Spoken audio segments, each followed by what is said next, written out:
Is it recording? It's recording, right?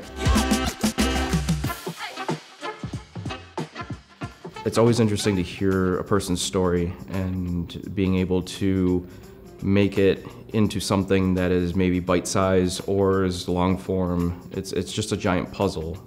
And my job is to tell that story, and that's what's always made me super interested in video production. I got my start professionally in video production as a TV photojournalist for a local television station here in Syracuse. And my job there was to tell both sides of the story, whether it was good or bad.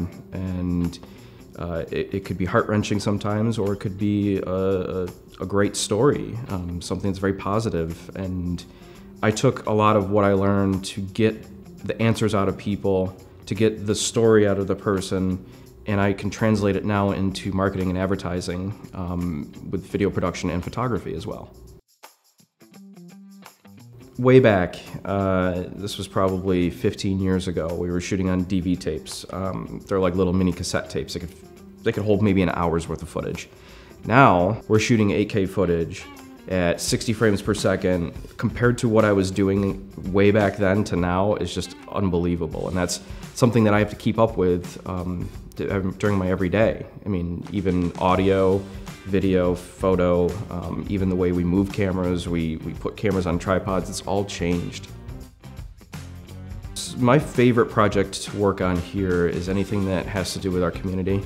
You know, I'm a big Syracuse advocate, I'm a big Central New York advocate. I love where I live, and I like to work with organizations and people that have the same views as I do. You know, we've worked with organizations in the past and now, and we do a lot of that here.